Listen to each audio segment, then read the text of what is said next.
Today's top stories: dogs saved from fire, canine nearly escapes getting crushed by a falling TV, and knife-stealing dog rescued from danger. All thanks to the latest dog hero that stepped up for when every second counted. But what if this hero hadn't been there?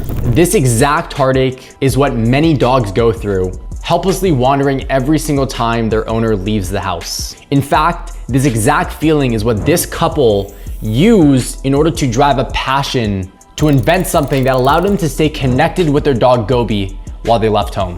Out of a personal need to relieve separation anxiety and the guilt that they felt when leaving their dog alone, Victor and Maggie invented Furbo, a pet nanny camera that keeps an eye on their pet at home and alerts them in case they're needed. So instead of feeling bad for something that's naturally gonna happen, they use this as fuel, and they overcame this personal challenge for themselves, but more importantly, for many pet owners across the globe. Now you may be wondering, has this been done before? Aren't there other solutions that really solve the same need? Well, you're probably right, but if you stick around to the end of this video, I'm gonna share exactly why Furbo was able to disrupt this market and truly create something that allowed them to build a multi-million-dollar business within just a few years. The ability to watch your dog's every move, even from miles away. You're gonna be able to know when they mess up your furniture, when they eat things that they're not supposed to, when they're howling, when they're doing silly things like chasing their tails, and all of the other random shit that they do to pass time. So this is where Victor and Maggie saw a gap in the market that they could take advantage of. And it was that light bulb moment when they realized that your pet not only gets lonely, but they get bored as well. So what did they do? They made a device that not only looks after them, but also entertains them.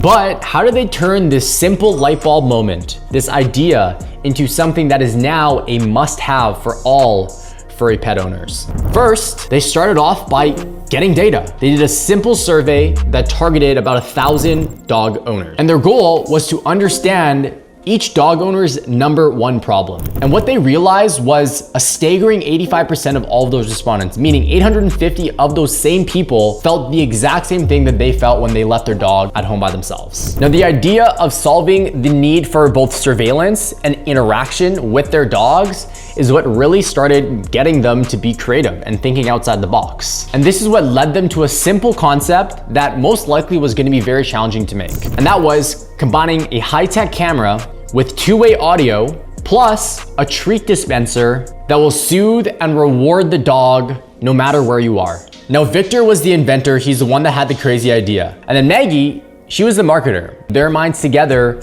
is what really allowed them to bring this vision to life. Now, combining their strengths, they developed a strategic launch plan. And with an innovative product like this, you can use a ton of crowdfunding platforms like Indiegogo. In fact, that's exactly what they use. And because this product was so technical and it was so far-fetched, that was a good one, they wanted to make sure that they got funding behind it in order to make this possible. But even more importantly, they wanted to make sure that they got interest from a community in order to solve the need for traffic on the front end. And what this did, it allowed them to build a community of pet owners that actually saw a need for this. They utilized this for feedback, and they constantly reiterated the product until they had what I like to call an MVP, a most viable product to actually bring to market that's gonna solve that idea and the problem that they had with a solution. Now, apart from Indiegogo, the crowdfunding and the community building that they did to get the hype out, they also needed a platform to actually go ahead and launch this live on. Little did they know that this decision, the platform that they choose, would skyrocket this business into stardom. Now, when Furbo's CEO was asked this question in an interview, this was his answer: Bezos. Now, this one probably seems a bit obvious given our connection to Amazon, but Bezos is also a powerful internet marketer. He built an online empire when more companies were doubling down on physical stores. So there's a lot to say that we as a company can learn from the Amazon way. So for Furbo, in other words, the answer was clear. Choosing Bezos and Amazon was exactly why they were able to strike gold. But realistically, their secret sauce was the fact that they actually focused on dogs. It wasn't just the innovative tech that they developed, but it was actually solving a real world problem, specifically when it pertains to dog owners. In other words, they filled a gap in the market that really allowed them to close it. Now with all this combined, Furbo didn't just make it big, they absolutely smashed their goals. Furbo became a top selling product for all the tail waggers out there. Within just their first year, they were able to cross the 8-figure mark. And the crazy part is they're still growing month to month and year to year. They also credited Amazon Prime Day, which allowed them to 500x their daily sales, making them the #1 pet camera on Amazon. Now, I personally really love this story because I think it's a great case study for us to really take the learnings from so that we can implement it into our own Amazon stores. First of all, Furbo tapped into a universal pain point: pet separation anxiety. And by addressing this one specific problem, instead of being a nice to have gadget, they positioned themselves as a must have solution instead. Now, they didn't stop at just selling this single product. In the process, they were able to build a phenomenal, thriving, and even more so, raving community behind them. Now, from conducting extensive market tests within their community to zeroing in to a niche market that not a lot of people are targeting.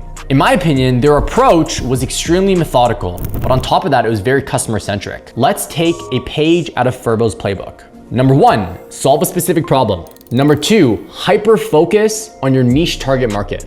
And number 3, leverage platforms like Amazon so that you can reach millions without having to do anything extensive. And remember, sometimes the best business ideas are waiting for you at home, maybe even at your feet, when you look up or behind you. Sometimes you just have to pay close attention. So what I encourage you guys to do is that if there is something bothering you today, instead channel that annoyance. If there is something that you hate doing but you have to do, channel that laziness. And if there's other people along the way who share the same frustrations as you, that's a good thing.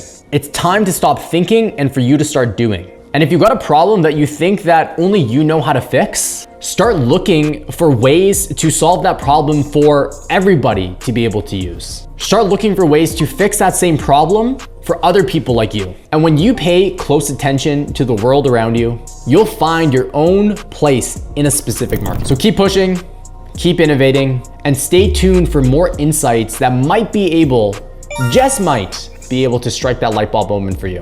Because who knows, your big idea might be the next big thing.